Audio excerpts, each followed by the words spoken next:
چھٹی بات یہ سمجھیں کہ ایک تراویح کی نماز ہے اور ایک تراویح کی جماعت ہے۔ دوسرے لفظوں میں سمجھ لیں، ایک تراویح کی رکعت ہے اور ایک تراویح کی رات ہے۔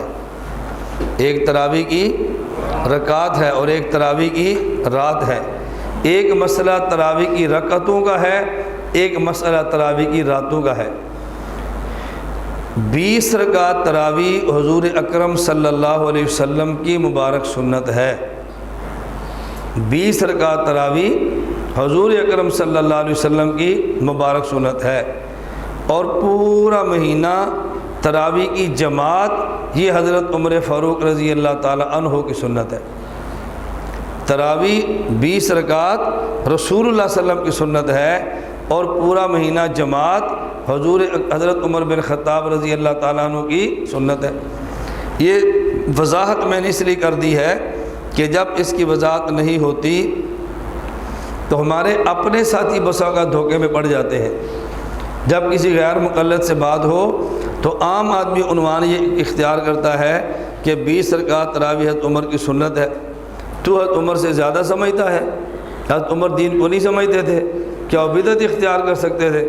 اور وہ آگے سے کہتا ہے بھئی 8 رکعت تراویح حضور پاک نے پڑھی ہے، اور یہ کہتا ہے کہ 20 رکعت تراویح حضرت عمر کی سنت ہے۔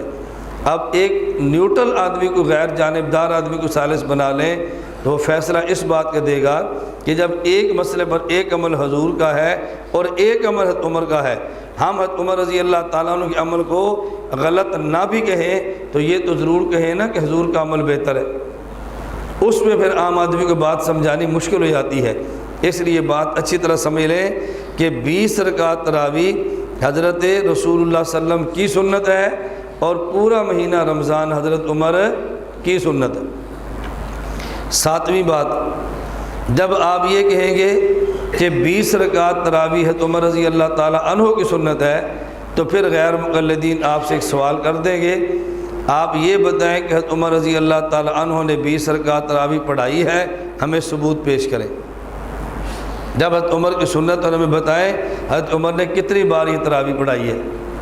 آپ فوراً سوال کریں کہ اذان دینا اور اقامت حضور اکرم صلی اللہ علیہ وسلم کی سنت ہے یا نہیں؟ وہ کہے گا سنت ہے۔ آپ بتائیں کہ مسجد نبی میں یا حرم مکہ میں اللہ کے نبی نے کتنی بار اذان دی ہے، اور یہ بتائیں کہ جماعت میں حضور نے کتنی بار اقامت پڑھی ہے۔ اذان کی تو شاید آپ کو 1-2 روایتیں مل جائیں، لیکن اقامت کی روایتیں آپ کو نہیں ملیں گی۔ تو آپ ان سے پوچھیں کہ جب اللہ کے نبی نے اقامت دی نہیں تو اقامت اللہ کے نبی کی سنت کیسے بنی؟ تو وہ آپ کو جواب ملے گا کہ اگرچہ اقامت رسول اللہ صلی اللہ علیہ وسلم خود نہیں فرماتے تھے، لیکن اقامت اللہ کے نبی کے حکم سے ہوتی تھی۔ یہ معنی ہے کہ اقامت حضور کی سنت ہے۔ اگرچہ اذان رسول اللہ صلی اللہ علیہ وسلم خود نہیں فرماتے تھے، لیکن اذان رسول اکرم صلی اللہ علیہ وسلم کے حکم سے ہوتی تھی، اس لیے کہتے ہیں اذان حضور پاک کی سنت ہے۔